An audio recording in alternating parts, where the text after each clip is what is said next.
Greetings, everyone. Pete Pardo here from Comic Book Geezers. Welcome to another episode of Inside the Cover. We're going back to some old Warren magazines once again. This is Eerie, issue number 27. Weird and haunting tales of wonder and fright await you inside this strange issue. Look at that great cover art. It kind of has a Frazetta look to it, right? Only 50 cents, but actually is not Frazetta. The artist on this was Bode and Jones. No idea who Bode and Jones were, right? But here we have a whole bunch of stories. This was from 1970. Okay, so issue number 27, May 1970. And of course, we got Eerie's Monster Gallery to start it all off with the Golem.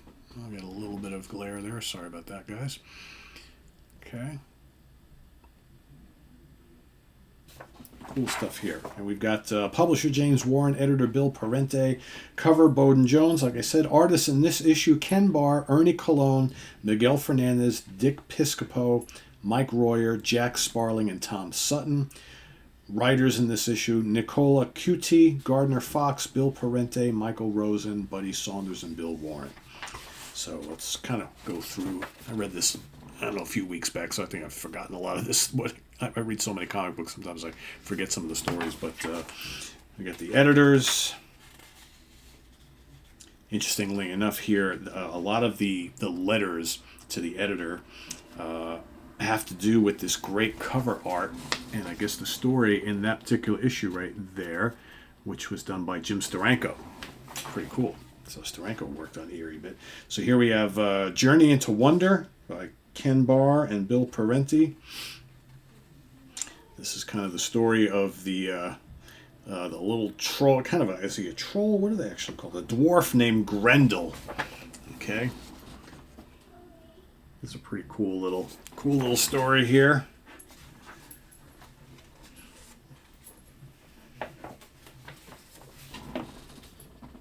Good artwork, as always, black and white.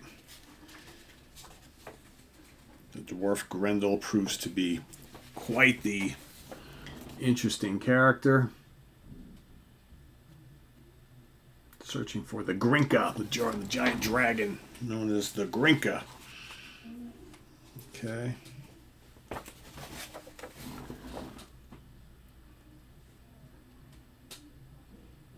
Dwarf is trying to get on the good side of the king, right? They kind of set him off on a quest that they feel for certain that the dwarf Grendel is going to fail at, but lo and behold, that is not the case.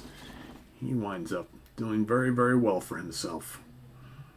And of course gets the fair maiden, the princess, right?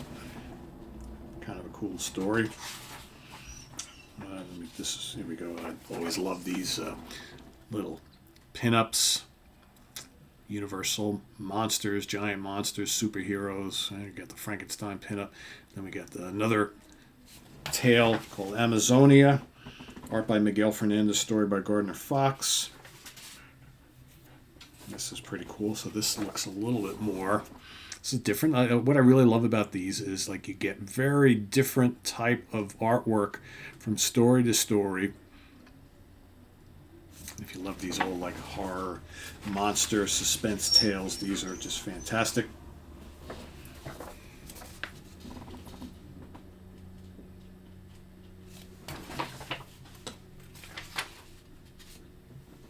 Again, more monsters and creatures and things in here. Pretty neat. Scantily clad maidens, right? All right, some more cool advertisements. Conan, Barnabas Collins, right? Tarzan, all sorts of stuff. Man, if I was buying these magazines when I was a kid, I'd be like, Mom, Dad, I need some of this stuff. Need it. All right, more fan letters and things. Okay. And our next story is The Machine God Slave. So now we go a little bit of science fiction stuff as well as some Eerie back issues. Okay, this particular Art by Ernie Colon, story by Buddy Saunders. This is an interesting little sci-fi tale. All right, again, very different type of artwork. Very different.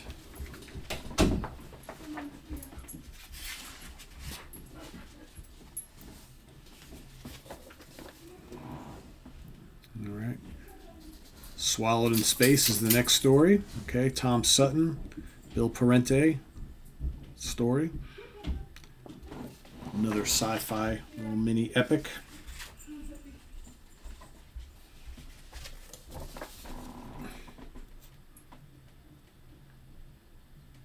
Very cool stuff. And some of these sci-fi tales in these magazines remind me of like the 50s sci-fi or early 60s sci-fi movies, right?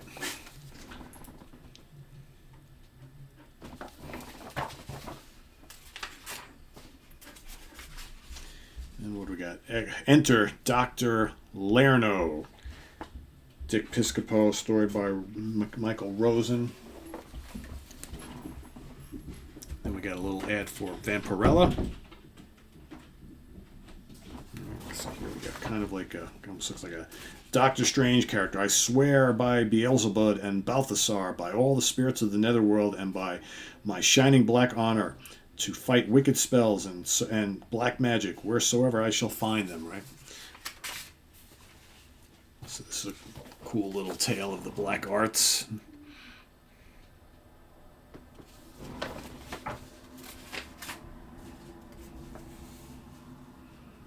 Guy kind of turning into a werewolf here.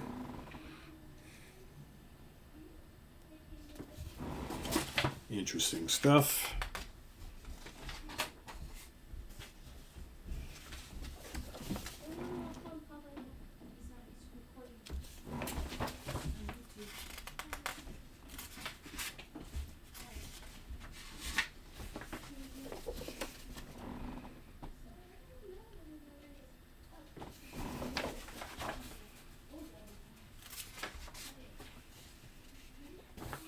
And then the last one, Bunk and Jensen's Carnival, Face It.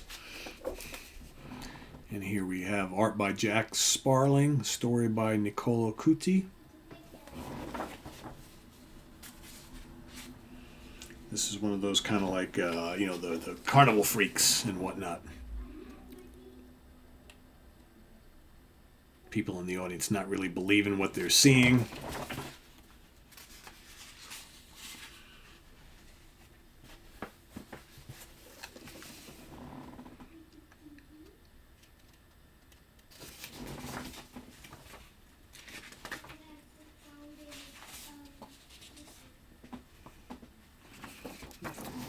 This is actually a pretty twisted little tale.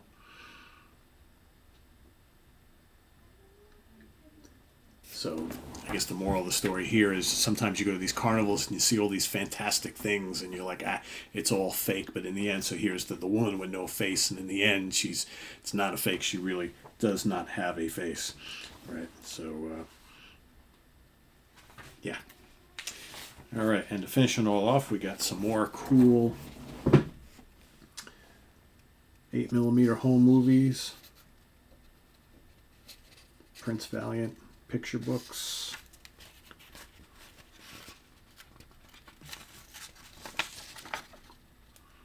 The original Batman serials, right?